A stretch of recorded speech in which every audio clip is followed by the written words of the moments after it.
Ah, yes, and greetings and welcome to 2024, people. I hope you had a good Christmas and New Year's and all of that, because around here we still say Merry Christmas, and if that offends you, that's because you're a miserable pillock with no life or worthwhile opinions.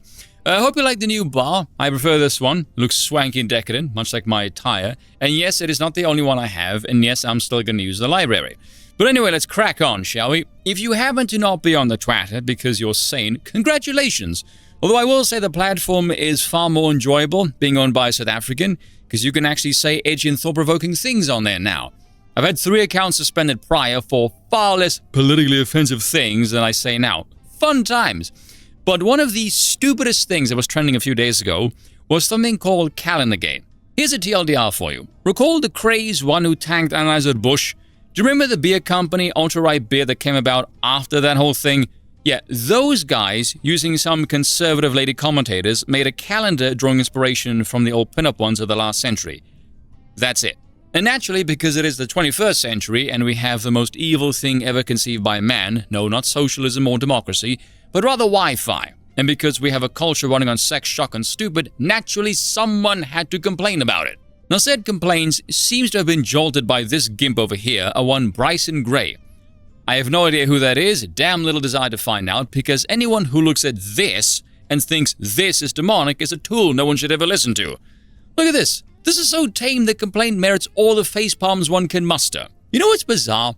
Of all the sexualization that plagues society currently, this is the one that causes a stir? Really? If you look at the calendars of the middle of the last century, like even prior to the 60s sexual revolution, right? It's racier than this.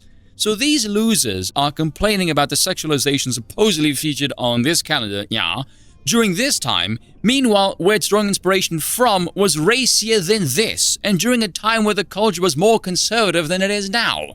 Calling this demonic or this one saying it's softcore pornography, my personal sentiments can be summed up with this bit from that 70s show. It's just a couple of greased up broads on a Chevy, get over it! Precisely.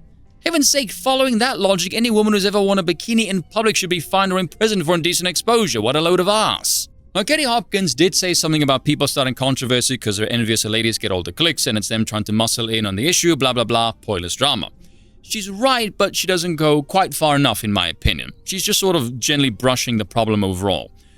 When I see this kind of bollocks, this is why I want nothing to do with mainstream political paradigms, because everyone involved is cringe, including the right.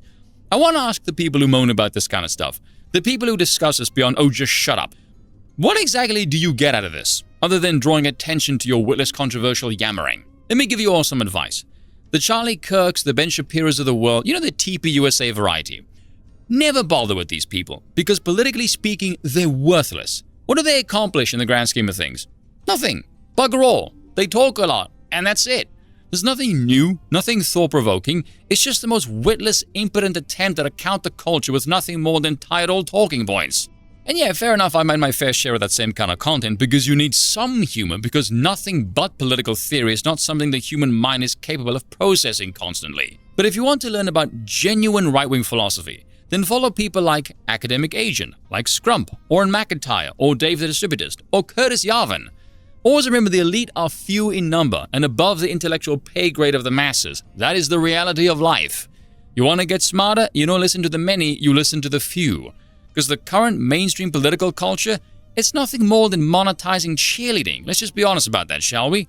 I mean, this might cause a bit of a stir. Well, hopefully, but I'll stand by this. The TP USA variety that I just mentioned a few moments ago, they have the exact same mentality as, say, Raytheon or Lockheed Martin. Theatrics. They don't actually care about winning anything. No. They're just interested in the fight because that is how they make their money. No more, no less. In a sense, they're like a form of culture vulture, but they don't actually do anything. I would love to ask them, just as a matter of opinion, if they look at the current political landscape of today, where exactly do they see the problems they're always moaning about, and what do they hope to accomplish by going on college campuses, podcasts, and guest appearances, and spouting the stuff they do? Where is the effectiveness of any of that? Now, some people might ask, Spoon, how are you any different? Simple. I'm a monarchist. I despise democracy and this pathetic cheerleading facade people call liberal and conservative politics. Look at the political landscape of America for, say, the last 165 years or so, post-Lincoln, and the trajectory of the growth of the state and the cultural problems that plague the American continent. the bureaucratic nightmare, the universities, the security state. Do these people have any plans to tackle or destroy any of this? Do they have any plans, hypothetically speaking, Trump gets in 2024, of ensuring these root causes of the current problems are culled on a permanent basis?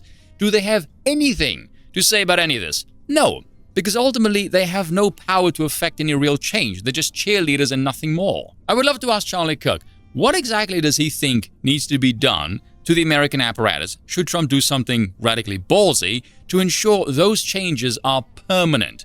Because if he thinks it's merely a case of electing another Republican, then he's utterly clueless and should stay the hell out of politics. Look what happened in 2020 when Trump was removed from office. The establishment undid everything he did, a lot of it through the executive, in a matter of days and made chaos by design. By what methodology do you think that disaster can be avoided? Because I got news for you. I'm of the opinion that the current structure is far more geared towards keeping that force in perpetual motion rather than culling the many-headed hydra on a permanent basis. And should you favor doing the latter, which you should because nothing that these people ever talk about addresses that beyond vote harder, which as you can tell has failed to do much of anything. And you can say what you like about the left, and we always do, but you do have to respect your enemy when they perform well, because you learn nothing if you keep getting your ass handed to you and you think they suck. You look like an idiot. The left and the right are a total inverse of what they purport to be, structure-wise I mean, because the left claim to hate hierarchies and the right purports to champion them.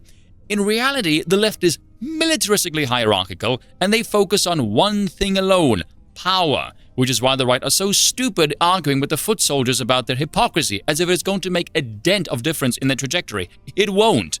Even the left's virtue signaling is laser focused on that and that alone, and nothing deviates from that, and no amount of arguing is going to deter them. The right, on the other hand, are the exact opposite of this. They claim to be hierarchical, but in reality, they just latch on the patch called counterculture and fight for their niche on said patch that keeps getting smaller and smaller as the left consumes more and more of it in a variety of ways. Again, totally impotent.